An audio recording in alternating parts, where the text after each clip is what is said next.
Welcome to USA Global TV and Radio, where our mission is to provide education, entertainment, hope, and inspiration.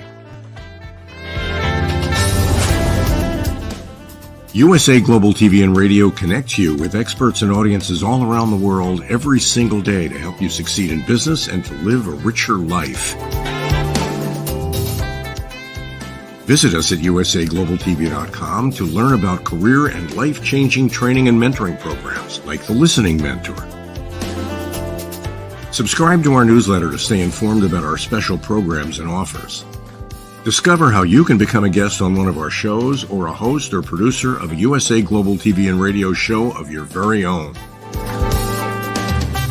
That's USA Global TV and Radio, where the doctor is always in.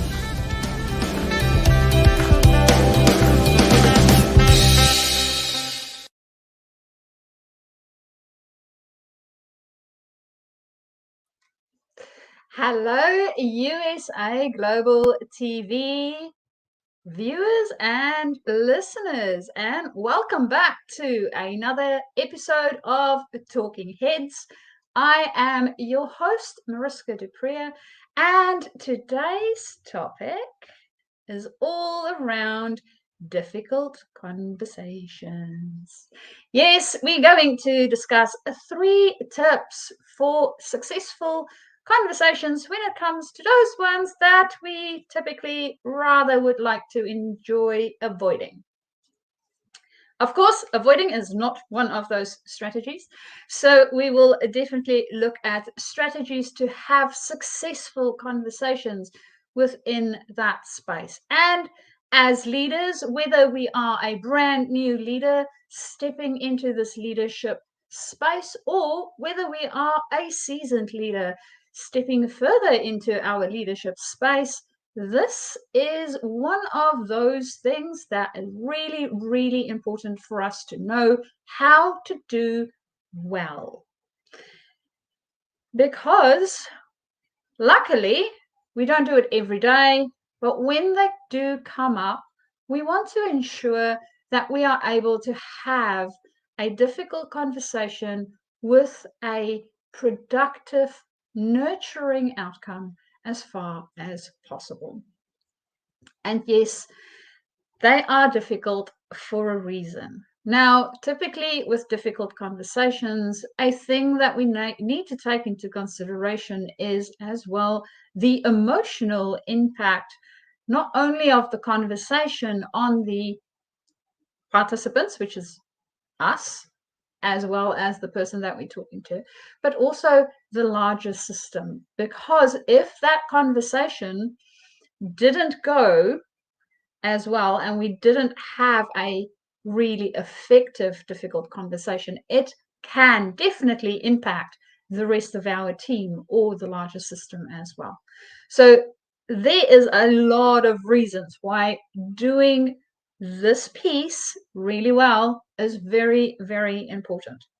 So without further ado, let's look at those 3 tips and how they work and how we might incorporate them a little bit more. So tip number 1 is preparation, preparation, preparation. Yes, when we go into this difficult conversation, it is not going to be by the seat of our pants. We don't want to wing it. We actually want to make sure that we have everything that we need in order to set ourselves and the other person up to have a good conversation. Now, what's the things that we need to take into consideration? First off, understanding the issue at hand. What exactly is the thing that we want to discuss? What exactly is the problem? So we need to really understand the issue, right? It is not about he said, she said, this thing, whatever the thing might be. We really want to get our figures and our facts straight and understand all the elements that is incorporated within this specific thing that we need to discuss. That is also part of getting all our relevant information. So making sure that we know exactly what the behavior is, not necessarily so say for instance, we have two colleagues and they had an argument about something. We need to understand exactly what the argument was about. We need to understand what was the behaviors that came out during that time. And we need to understand what the discussion, so the topic was about. So the better we can understand it, and typically, especially when we're working with human beings within different spaces, it is a little bit more tricky to get some of these things and the information that we need. So again, the reason why preparation is key.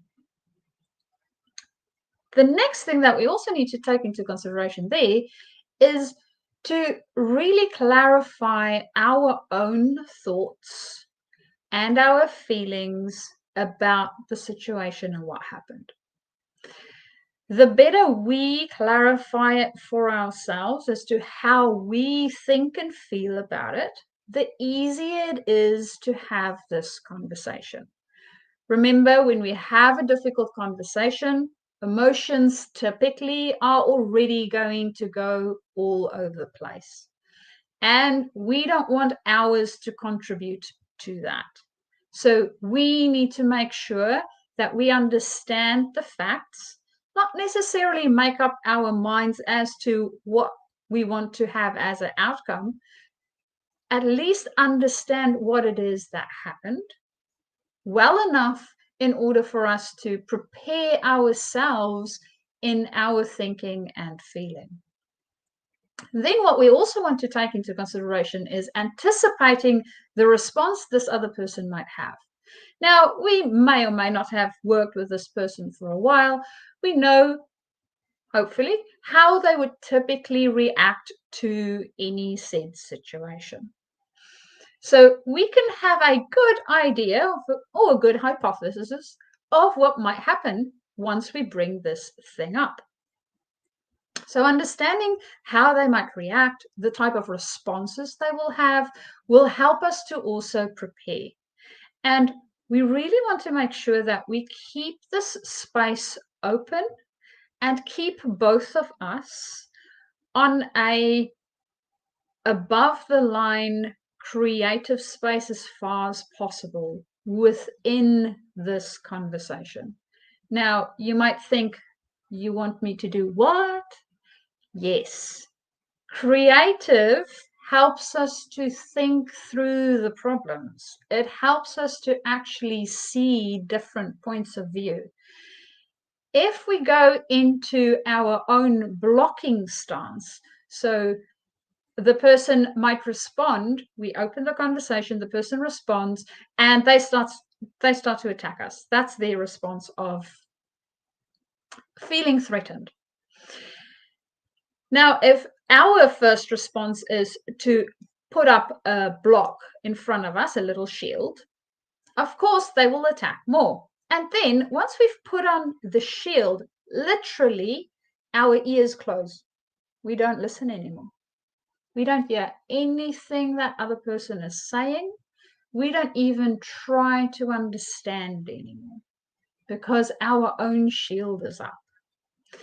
And then typically the next thing that would happen is we take a spear and start stabbing, which, of course, in these sort of situations, the worst thing that we can do.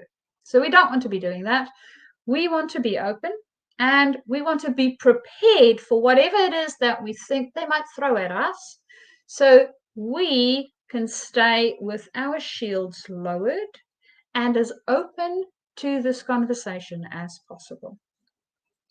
Then we also want to have a little bit of a game plan. So we want to think about, okay, what is the best way for us to open clearly at the beginning of this conversation, being succinct.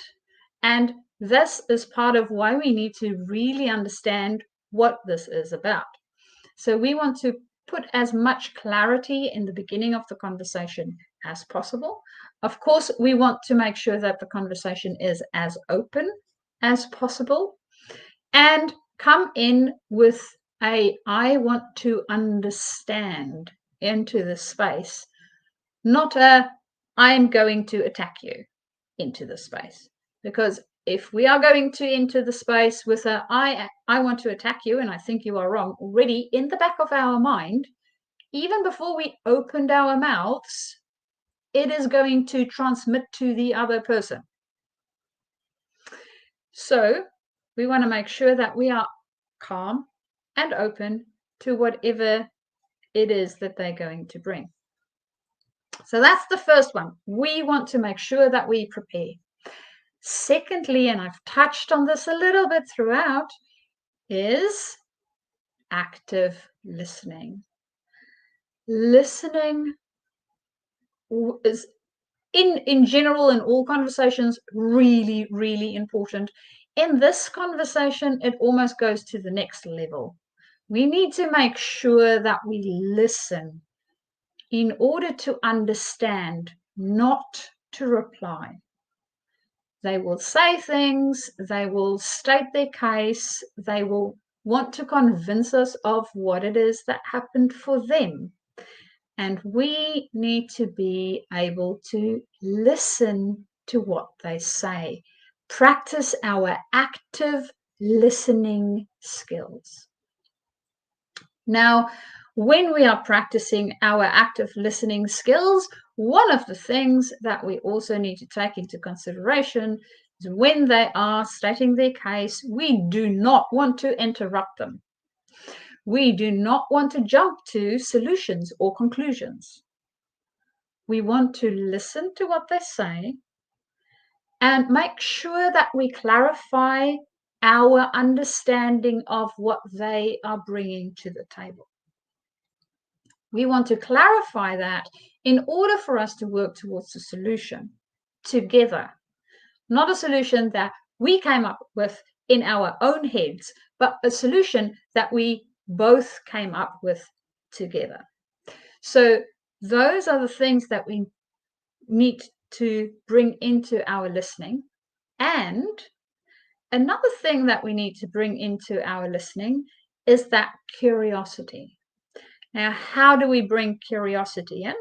We bring curiosity in by asking questions. And what this helps us with is it really helps us to understand the place that this person is coming from, their perspective, where they are looking from, and how it looks for them. We don't have to agree with it. We need to understand it first.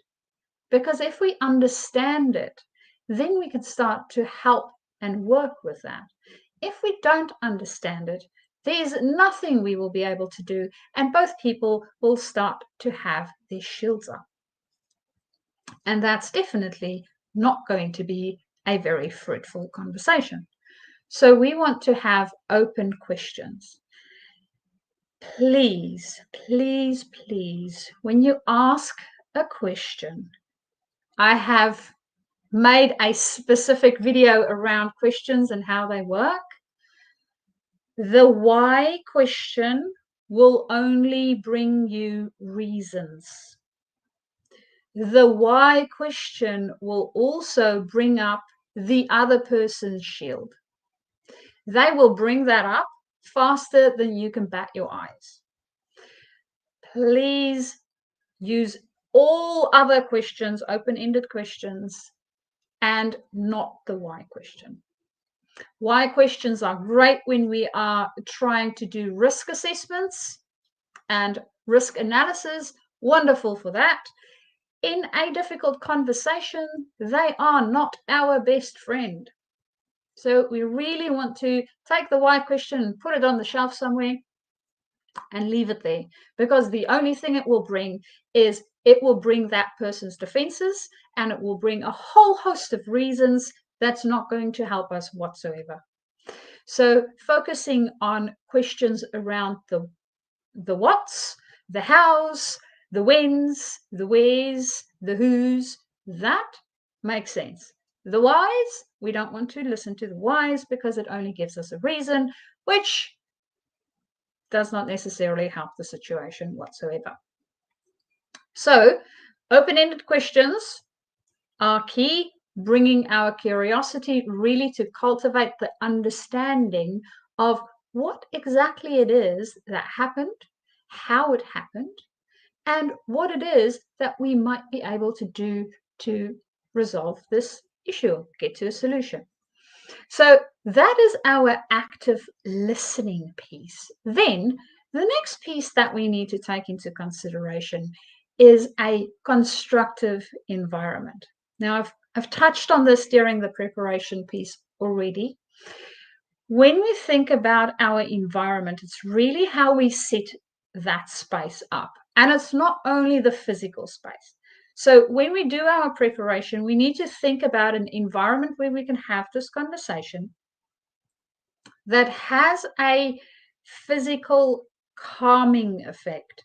We do not want to have this conversation in a room where there's a red light and it's continuously flashing. If we are in that room, it will most probably create anxiety for both of us and not be very helpful to the situation whatsoever. So we want to have a room that has as much neutrality to it as possible. We want to make sure that we are able to have an open conversation. So thinking about, for instance, the place where we sit at the table. Do we have a round table? Do we have a square table or a rectangular table or an oval table? So the type of furniture that we have within our setting when we have this conversation will also make a difference. So if you think about, for instance, a round table, literally there's no corners to it. So nobody can be placed in an area where they are more superior than the other, which helps us in the way that we are saying we are equals within this conversation, and I really want to understand what it is that you are bringing in. I am not going to be forcing my ideas onto you. So understanding our physical environment, also taking note that when we have difficult conversations, we always want to have them in private, only with the person or people involved in that specific situation. We don't want the whole team to hear this. We don't want the whole office to hear this. We want to make sure that it only gets to the people that it pertains to, because that's the people that would need to be most vulnerable in this conversation. And we cannot be vulnerable when we feel judged. So that's the next piece that we need to take into consideration for our environment when we're creating this environment. We, as the leader, need to bring in a calmness. Again, that's going back to our preparation that we needed to do up front. We need to be able to be calm in order to bring that into the space.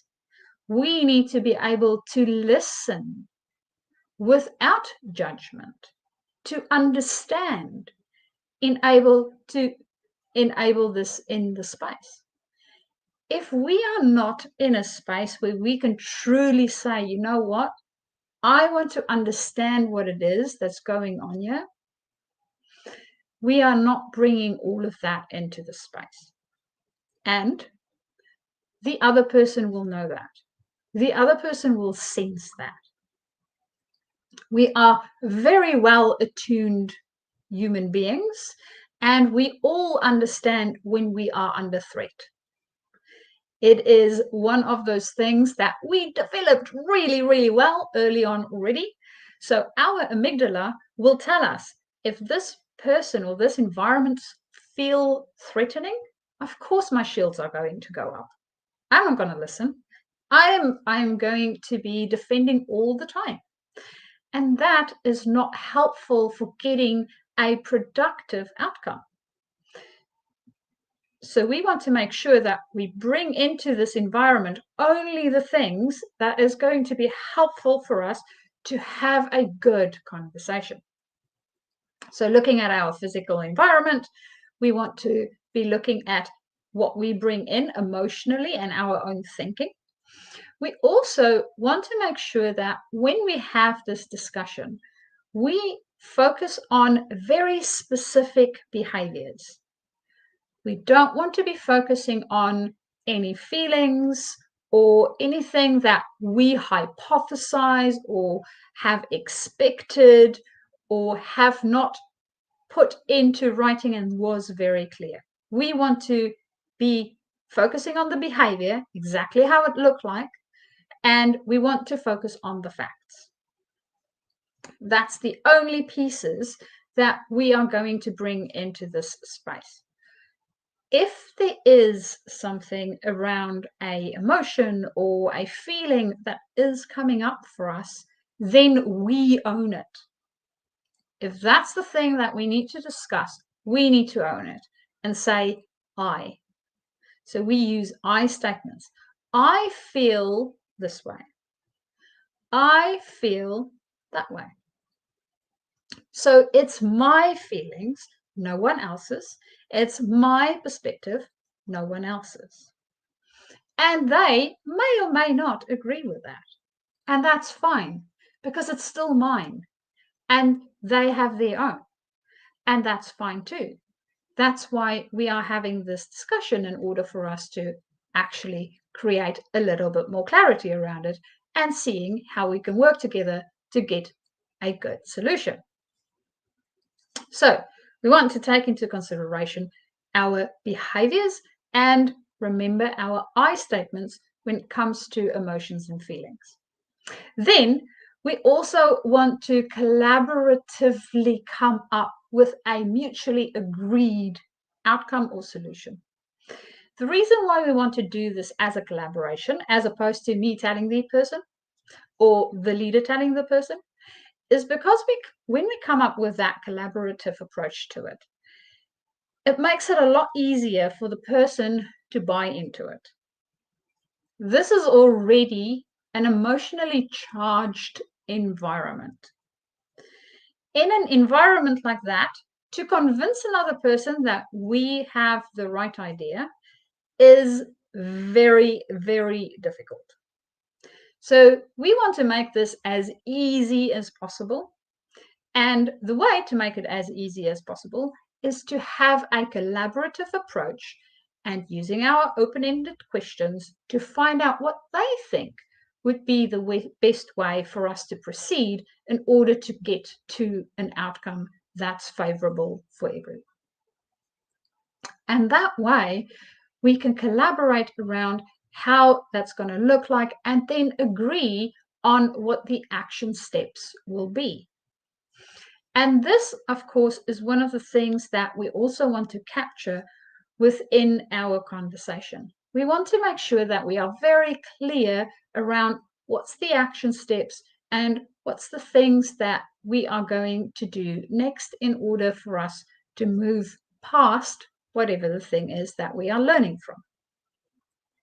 Another way to also frame this, not only for them, but also for ourselves, in order for us to move into this situation in a good way, is to think about it as a learning opportunity. For me as a leader, what can I learn that would help us not get into this type of situation again? And for them, what might they be able to learn in order for them to grow and not maybe do this type of thing again, if it was a behavior or a place that they got themselves all wrapped up into things that they weren't supposed to have. So this is a great way of thinking about how to have our difficult conversations. So when we have our difficult conversations, the three top things again. The first one, prepare, prepare, prepare. The second one, remember to listen. And then the third one is ensuring that we create that environment that would actually support a constructive outcome or solution to the problem that we have worked on. If you have any questions around this or would like some more material, please do reach out to me, and you can do so via my email address, which is mariska@journey2discover.com. So the 2 is the number. And you can also reach me on LinkedIn and drop me a small little message to say that you got hold of me here via USA Global TV and Radio and would love to start a conversation. And we can explore what it is that maybe you need to know more about, either difficult conversations or how to grow into your leadership space and be the leader that everybody wants to have around them. Until next time, happy leading.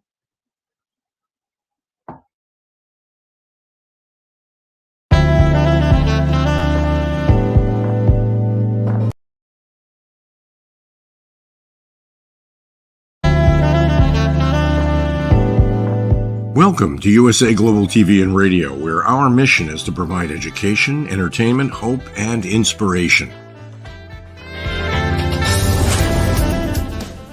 USA Global TV and Radio connects you with experts and audiences all around the world every single day to help you succeed in business and to live a richer life. Visit us at usaglobaltv.com to learn about career and life-changing training and mentoring programs like the Listening Mentor. Subscribe to our newsletter to stay informed about our special programs and offers. Discover how you can become a guest on one of our shows or a host or producer of a USA Global TV and Radio show of your very own. That's USA Global TV and Radio, where the doctor is always in.